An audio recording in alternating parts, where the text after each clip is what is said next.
La historia del pastorcillo mentiroso. Usted la ha escuchado posiblemente. Yo la escuché muchas veces cuando era niño. Es el pastorcito que está cuidando sus ovejas y de repente está tan aburrido, posiblemente no tenía un teléfono celular inteligente. Está tan aburrido que se inventa una mentira, que el lobo viene. Y entonces dice, lobo, lobo, se va a comer las ovejas.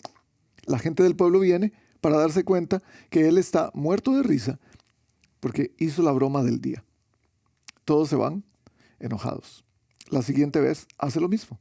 Lobo, lobo, lobo. La gente viene, ve que no hay un lobo y se van doblemente enojados. La tercera vez no le sale bien, porque la tercera vez sí viene el lobo. Y empieza a gritar, lobo, lobo. La gente dice, ese es un charlatán, no vamos a ir a ninguna parte, que se las arregle él mismo. El final es terrible, porque el lobo se encarga de las ovejas del pastorcillo. Y él, hay muchas versiones del final en realidad. Él se esconde, se sube a un árbol, se va a otro lugar. Hay muchas versiones, como dije. Pero el final no es bonito. El final no es bueno. El final de una mentira nunca va a ser bueno. Y hoy, en nuestra historia con David, vamos a ver eso. No es necesariamente David que está mintiendo. Y sin embargo, yo creo que él va a aprender mucho de esta historia. Hoy entramos en la segunda parte del libro de Samuel. En realidad, el libro de Samuel no está dividido en dos en la versión original en hebreo. Lo tuvimos que hacer para poder entender, para poder poner un poco de estructura moderna a la Biblia cuando esta fue canonizada. Sin embargo, este es el comienzo de una nueva era, la era de David como rey. Y comienza en luto, comienza en dolor, comienza en decepción y comienza con mentiras. Acompáñeme. Segunda de Samuel, capítulo 1. Gracias por estar con nosotros. Me encanta que podamos vernos, por lo menos ustedes a mí, pero yo por fe puedo ver a los que están detrás de la pantalla y dar gracias a Dios porque usted está hoy sintonizándonos, está viendo este video, posiblemente años después de que fue grabado. Y déjeme decirle, quizás Dios tiene una palabra para usted. No porque yo sea muy buen predicador, al contrario, es porque la palabra de Dios es viva y eficaz. Y dice que es cortante y puede llegar a tus necesidades hoy. Así que quédate mirando el video. Segunda de Samuel, capítulo 1. Dice, después de la muerte de Saúl, David se detuvo 2 días en Siclag. La semana pasada estudiamos acerca de la muerte de Saúl, cómo murió en medio de la batalla y cómo recogieron su cuerpo, etcétera, para ser sepultado. Hoy David está en Siclag, luego de haber derrotado a los amalecitas enemigos de Israel. Parece que en la Biblia los amalecitas tienen muchos significados. Es todo lo que se interpone, todo lo que está en contra de Dios, el pecado que está en medio de nosotros. Es un simbolismo que tienen los amalecitas. Será otro sermón en el que podamos ir a través del significado de este pueblo y de todo lo malo que habían hecho para contra los israelitas, el pueblo de Dios. Versículo 2. Al tercer día llegó a Siclag un hombre que venía del campamento de Saúl. En señal de duelo, se presentó ante David con la ropa rasgada y la cabeza cubierta de ceniza y se postró rostro en tierra. Tenemos que entender culturalmente, hay muchas cosas que culturalmente vamos a ver en este texto, pero una de ellas es la manera de hacer luto. Tiene que ser visible en esta cultura. Entonces, la cabeza tiene que estar llena de polvo o de tierra o de ceniza y la ropa tiene que estar rasgada. Esta es una señal de que hay luto. Esta es una señal de que algo no está ocurriendo, que algo no está pasando bien, que algo bueno no está ocurriendo en medio del pueblo o en la familia de alguna persona. ¿De dónde vienes?, le preguntó David. Vengo huyendo del campamento israelita, respondió. Y aquí quiero que usted tome su Biblia y subraye o que tome en cuenta algunas cosas importantes. ¿Pero qué ha pasado?, exclamó David. Cuéntamelo todo. Ya agarró la atención de David, no solamente por su aspecto, viene en un aspecto completamente de luto y de lamento, pero también le dice, vengo huyendo del campamento israelita. Le da noticias de lo que está ocurriendo en la guerra, a la cual él no pudo ir. Pues resulta, le dice el hombre, que nuestro ejército Y déjeme parar por un segundo. Voy a hacer notar algunas cosas que no son verdad. Algunas cosas que son mentiras completas que este hombre está diciendo. Resulta que nuestro ejército, primero, nuestro ejército es la primera mentira. Y usted va a saber por qué en unos minutos. Ha huido de la batalla y muchos han caído muertos. Esto es cierto. Entre los caídos en combate se cuentan Saúl y su hijo Jonatán. Eso es cierto. ¿Y cómo sabes tú que Saúl y su hijo Jonatán han muerto?, le pregunta David. Por casualidad, segunda cosa que no es verdad para mí. Por casualidad me encontraba yo en el monte de Gilboa. Qué casualidad que el tipo está solamente viendo una guerra. Es como si fuera un espectáculo, como si fuera el festival de las guerras. Y él por casualidad se encontraba ahí. Vamos a darnos cuenta que no era casualidad en unos minutos. Por casualidad me encontraba yo en el monte de Gilboa. De pronto vi a Saúl apoyado en su lanza y asediado por los carros y la caballería. Respondió el criado. Saúl se volvió al verme y me llamó. Yo me puse a sus órdenes. Esto no tiene mucho sentido. ¿Recuerdan la semana pasada que el texto nos dijo que Saúl estaba con su escudero? Y Saúl le dijo al escudero, por favor quítame la vida, porque yo no quiero que vengan estos incircuncisos y hagan burla de mí. De ninguna manera Saúl hubiera permitido que alguien que no era de su campamento se acercara. Y usted me va a decir, pero el hombre no ha dicho que no es israelita. Espéreme un poco. Me pidió que me acercara y me ordenó, mátame de una vez, pues estoy agonizando. Oh, pero me salté una frase muy importante en el versículo 7, en el versículo 8, perdón. Me preguntó quién era yo y le respondí que era amalecita. Entonces me pidió que me acercara y me ordenó, mátame de una vez. Es exactamente lo que el capítulo anterior nos dijo que Saúl nunca haría. Yo me acerqué y lo maté, pues me di cuenta que no iba a sobrevivir al desastre. Luego le quité la diadema de la cabeza y el brazalete que llevaba en el brazo para traérselos a usted, mi señor. Y esto se lo está contando a David. Yo me acerqué y lo maté. Es otra mentira, porque el texto anterior, yo prefiero creerle al texto de la persona que está escribiendo y no a la amalecita, que es parte de los enemigos de Israel. Ese texto dice que Saúl mismo se quitó la vida con su espada y su criado o su escudero que estaba a la par se asesinó a sí mismo, se suicidó juntamente con él. Hay muchas cosas que no tienen sentido aquí. Esa es la cosa con las mentiras. Las mentiras van a crear un ambiente de pura incertidumbre. Son cosas que se contradicen unos a otros. Usted sabe de eso. Usted ha tenido la experiencia. Usted ha escuchado gente que miente y que para mentir, para sostener su mentira, tiene que mantener diferentes versiones, ¿no es cierto? Posiblemente usted y yo hemos sido uno de ellos, porque cuando mentimos tenemos que crear más mentiras para soportar la mentira grande que dijimos. Tenemos que crear otras mentiras alrededor de una para poder intentar engañar. Al oírlo David y los que estaban con él se rasgaron las vestiduras, símbolo de luto, símbolo de lamento. Lloraron y ayunaron hasta el anochecer porque Saúl y su hijo Jonatán habían caído a filo de espada y también por el ejército del Señor y por la nación de Israel. Entonces David le preguntó al joven que le había traído la noticia, ¿de dónde eres? Y aquí es donde cae toda la verdad. Soy un extranjero, amalecita. La primera, posiblemente, verdad total que él dice. ¿Y cómo te atreviste a alzar la mano para matar al ungido del Señor? Tenga en cuenta esta frase, al ungido del Señor. Porque recuerde, David fue ungido como rey de parte de Dios a través de Samuel. Saúl fue ungido como rey de Israel por insistencia de Israel. Entonces, este hombre que ha sido ungido por Dios como rey de Israel, ahorita mismo está llamando al rey que no es verdaderamente el rey que Dios escogió, el ungido del Señor. Voy a llegar ahí más adelante. ¿A qué quiero llegar con esa frase? Yo sé, les estoy poniendo muchas cosas que ya vamos a llegar ahí. Enseguida llamó a uno de sus hombres y le ordenó, anda, mátalo.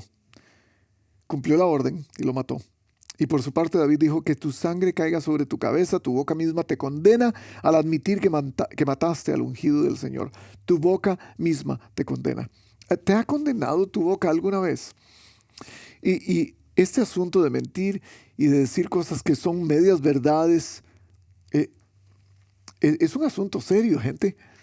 Es un asunto con el que todos nosotros hemos lidiado alguna vez. Hemos recibido medias verdades o mentiras completas, o hemos dado verdades a medias y mentiras completas. Es un asunto serio de todos los días. A veces pensamos en que las mentiras grandes son las que causan más dolor, las que tienen más repercusión. Pero en realidad pequeñas mentiras de detalles que no podemos probar y que más adelante vamos a tener que crear más historias para poder probar, esas mentiras también minan la vida, el corazón de muchas personas. David compuso este lamento en honor de Saúl y de su hijo Jonatán. Lo llamó el Cántico del Arco y ordenó que lo enseñaran a los habitantes de Judá. Así consta en el libro de Jacer, un libro que no está en la Biblia, pero un libro que fue escrito quizás en ese tiempo. Y este es el cántico. Ay, Israel, tus héroes yacen heridos en las alturas de tus montes. ¿Cómo han caído los valientes? Primera vez que dice esto. ¿Cómo han caído los valientes? No lo anuncien en Gat, ni lo pregonen en las calles de Ascalón, las ciudades filisteas, para que no se alegren las filisteas, ni lo celebren esas paganas. Ay, montes de Gilboa, que no caiga sobre ustedes lluvia ni rocío, que no crezca el trigo para las ofrendas, porque allí fue en ese lugar donde ocurrió la batalla, porque allí se deshonraron al escudo de Saúl. Allí quedó manchado el escudo de los valientes. Jamás volvía el arco de Jonatán sin haberse saciado con la sangre de los heridos, ni regresaba la espada de Saúl sin haberse hartado de la grasa de sus oponentes. Saúl, Jonatán, nobles personas. ¿Eh? Nobles personas. Jonatán sí, pero Saúl, ¿por qué está David llorando por este tipo que lo persiguió, que quiso matarlo, que le tiró una lanza, que lo sacó del palacio? ¿Por qué? ¿Por qué deberíamos honrar a alguien así? Saúl, Jonatán, nobles personas. Fueron amados en la vida, inseparables en la muerte. Yo creo que hay algo que David entiende y que para nosotros a veces es muy difícil de traer junto, de juntar en nuestra vida, de entender, de consolidar en nuestra mente. David entiende lo que significa honrar la posición de alguien y no necesariamente ser leal a la persona. ¿Qué quiero decir con esto? Recuerden, David ha estado huyendo. Él ha estado viviendo en el campo filisteo, en el campo enemigo, por 1 año y 4 meses. 16 meses viviendo en el campo enemigo, solo porque su enemigo, Saúl, lo quiere matar. Y sin embargo ahora está dándole honra en su muerte. Esto no tiene sentido para algunos de nosotros. Pero yo creo que David entiende lo que significa honrar la posición del rey, la posición de autoridad, de respeto que él merece. Sin embargo, no ha sido leal a la persona. Y esto tiene que ver más con la relación. Voy a hablar un poco más de esto en los puntos que tenemos para deshojar más. Sigue diciendo David en su canción, más veloces eran que las águilas y más fuertes que los leones. Ay, mujeres de Israel, lloren por Saúl, que las vestía con lujosa seda carmesí, las adornaba con joyas de oro. Y dice por segunda vez, ¿cómo han caído los valientes en la batalla? Jonatán yace muerto en tus alturas. Cuánto sufro por ti, Jonatán. Y al final, hay honra para el hombre que merece honra, Jonatán. Cuánto sufro por ti, Jonatán, pues te quería como un hermano. más preciosa fue para mí tu amistad que el amor de las mujeres. Este texto puede ser de interpretación muy dudosa. Si lo vemos con ojos meramente humanos, con pensamientos del siglo XXI y de la cultura de este lado del mundo, la cultura occidental, vamos a entender una frase como esta: más preciosa fue para mí tu amistad que el amor de las mujeres. Vamos a entender esto de una manera sexual. Y vamos a querer decir que hubo una relación del mismo sexo, una relación homosexual entre ellos. Y he escuchado a muchas personas tener este pensamiento. Pero si leemos este texto con ojos del Medio Oriente, en los siglos atrás, en los siglos que ocurrió, vamos a entender que todavía hoy en esta cultura, la amistad entre dos hombres, la amistad entre el mismo género, el mismo sexo, es sumamente profunda. Es algo que no podemos entender en esta parte del mundo porque no lo hemos hecho. Pero para ellos la amistad entre un hombre, una mujer y una mujer es sumamente fuerte. No es para menos que en algunos casos en el aspecto de brindar atención y brindar amistad a alguien se demuestre muy afectuosamente en términos físicos. Hace unos años tuve la oportunidad de estar en un retiro bastante largo con un grupo de hombres de todo el mundo. Y alguien de esta parte del mundo decidió ofrecerme su amistad completa. Me di cuenta porque cuando caminábamos en la ciudad, un día que salimos todos solamente a conocer algunos lugares, él decidió tomarme de la mano y caminar conmigo de la mano. Y yo estaba alarmado, por supuesto. Y estaba pensando, esto no es muy cómodo para mí. Yo no fui hecho para darle la mano a un hombre, yo fui hecho para darle la mano a mi esposa y caminar con ella. Y sin embargo me di cuenta de lo que me estaba ofreciendo. Me estaba ofreciendo su amistad de la manera que él sabía hacerlo. No quiero quedarme mucho aquí. Este es otro montón de tela que cortar. Sin embargo, quería que pudiéramos tener la oportunidad de aclararlo. Versículo 27, y por tercera vez dice: ¿cómo han caído los valientes? Las armas de guerra han perecido. Hoy quiero hablar de eso un poco, de la caída de los valientes.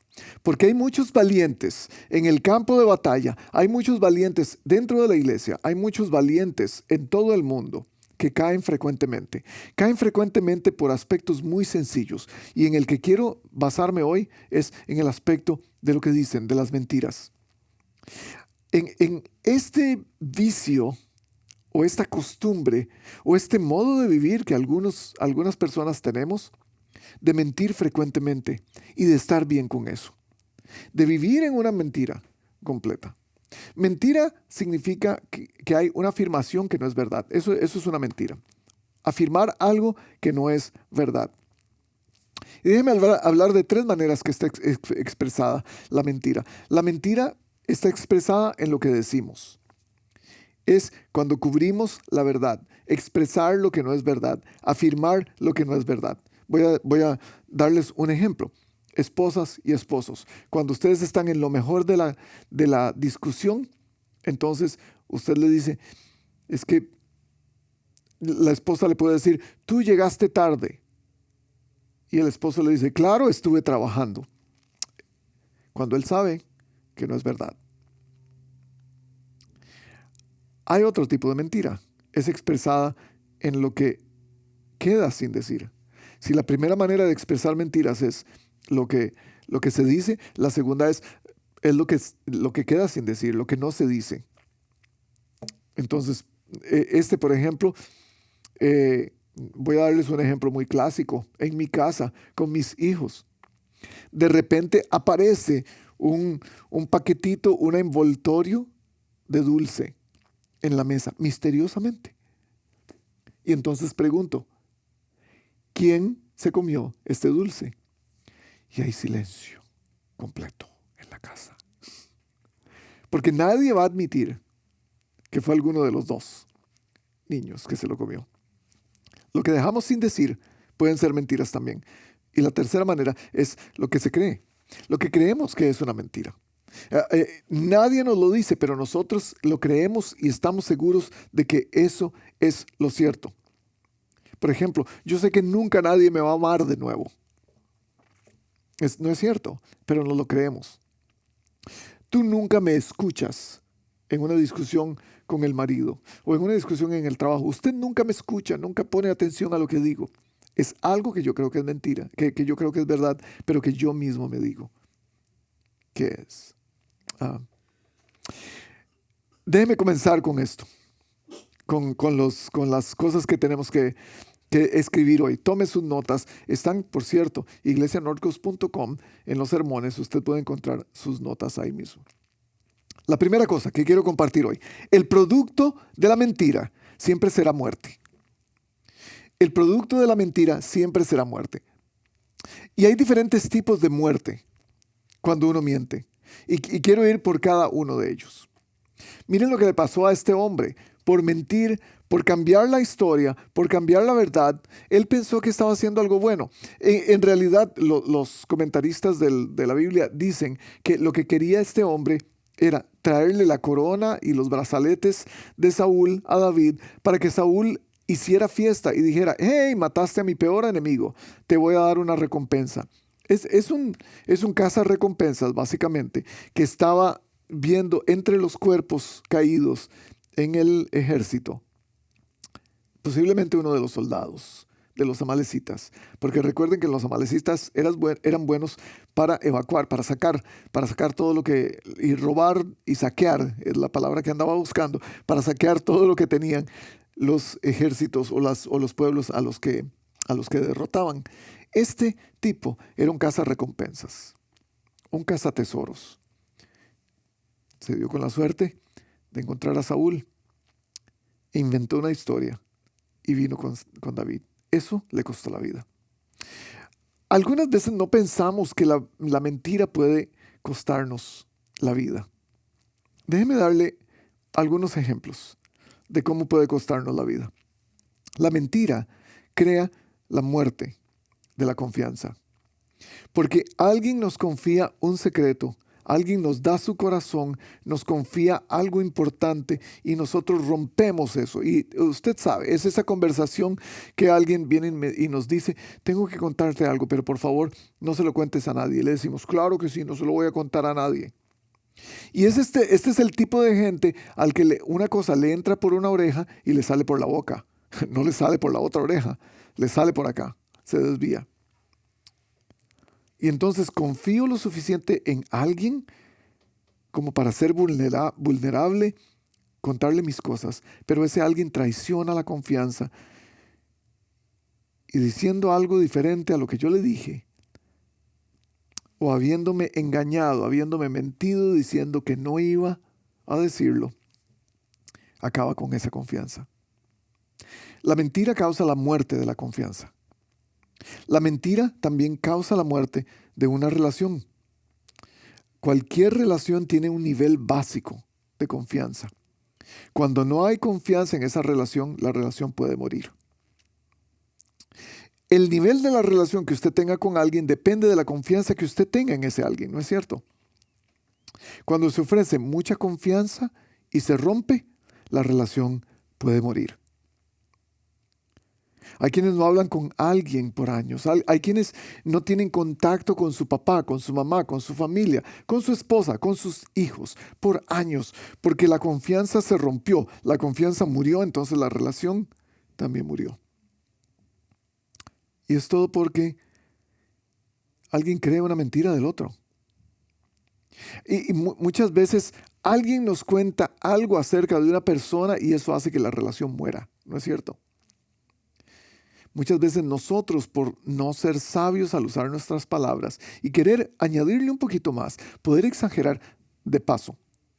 Exageración es mentira. Muchas veces no pensamos que añadirle un poco más a la verdad es mentira, pero sí lo es.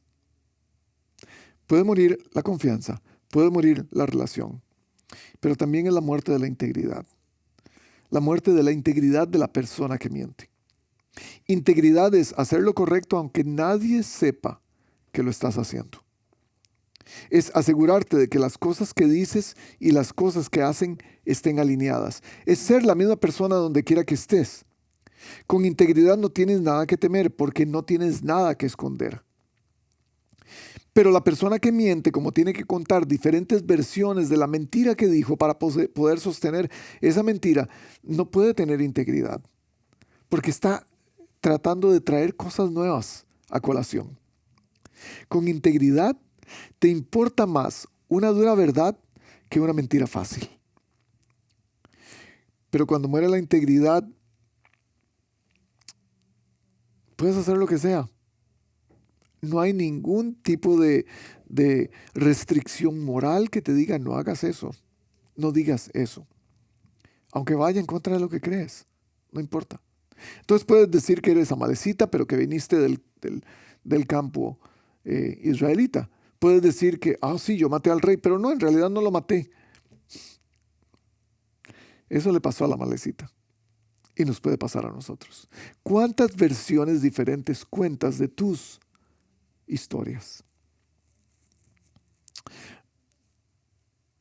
Para sostener una mentira es necesario poner en tela de duda nuestra integridad. Es más, para ver morir nuestra integridad, lo primero que tenemos que hacer es empezar a mentir. Cuando muere la integridad, no hay valores, no hay límites. Y entonces soy libre de seguir haciendo lo que quiero. Entonces mis valores están limitados por mí mismo, no están limitados por lo que Dios está pidiéndome que haga. Porque encubrir la verdad para mi propio bienestar no es integridad. Muerte de la confianza, muerte de las relaciones, muerte de la integridad, pero también hay una muerte más grande y es muerte espiritual.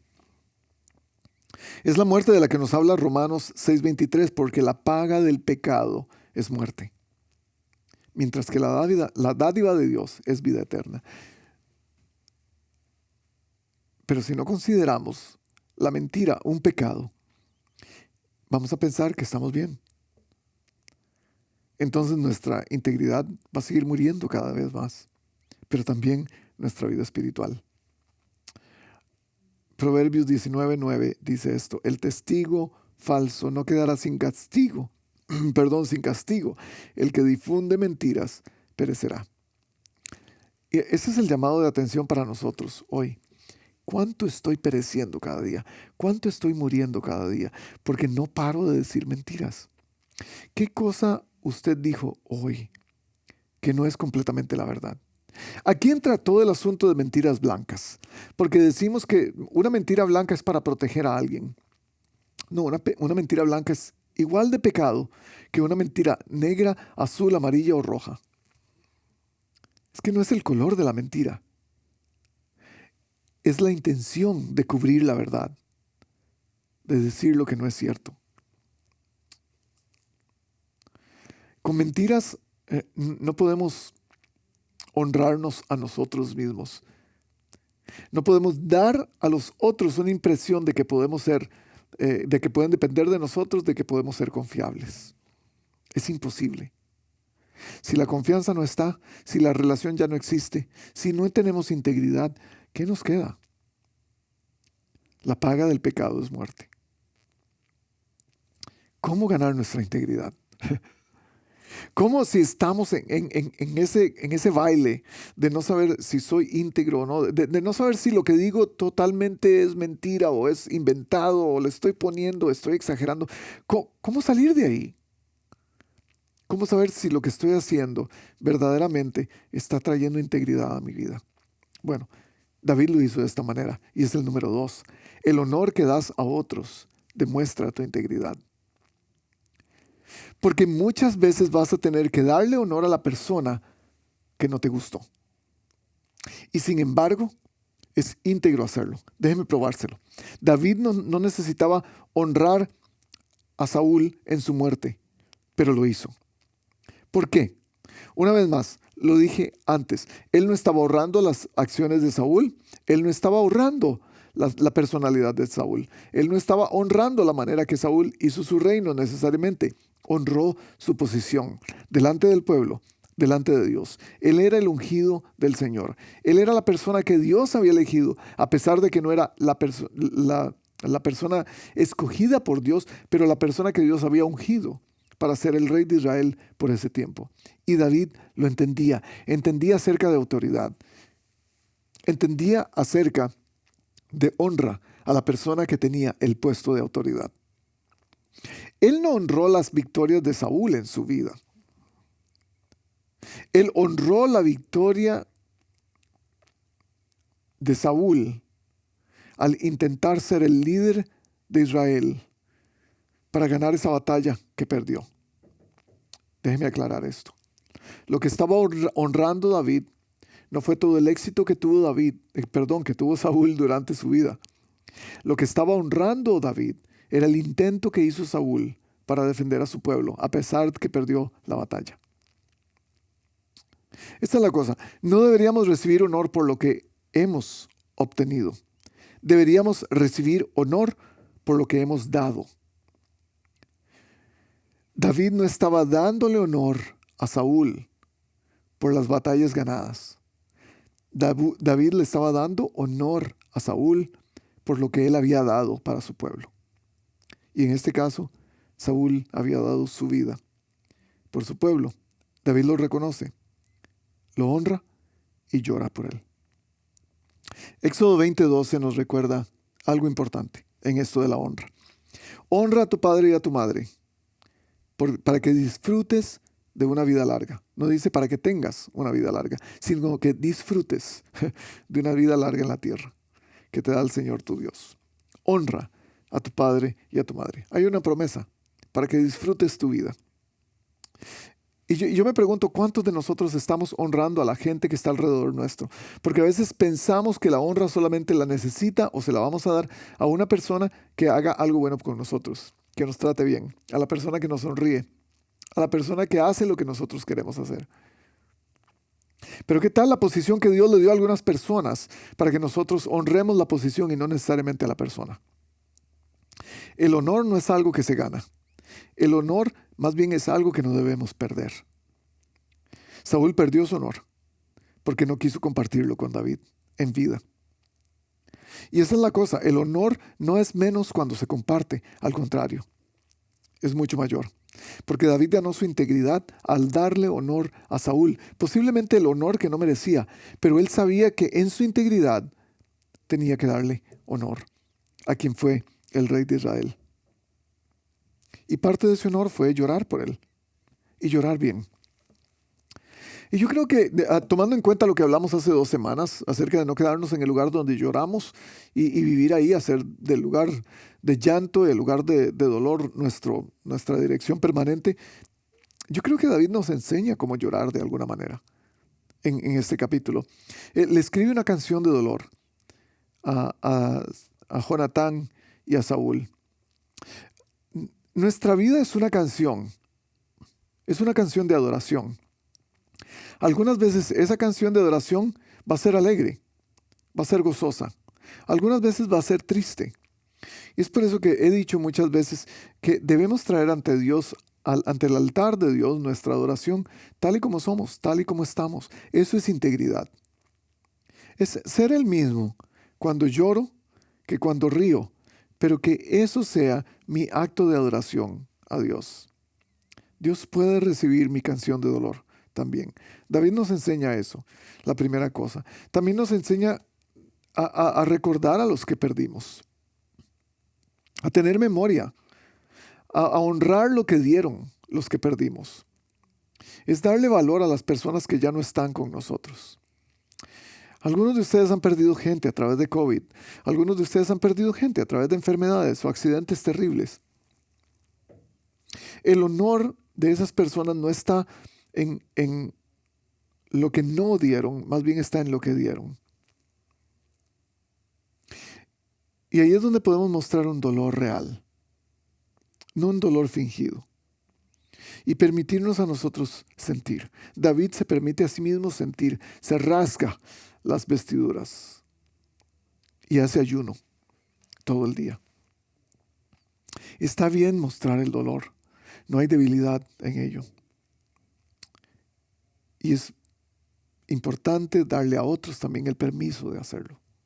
Porque David les dice, canten juntos conmigo, apréndanse esta canción.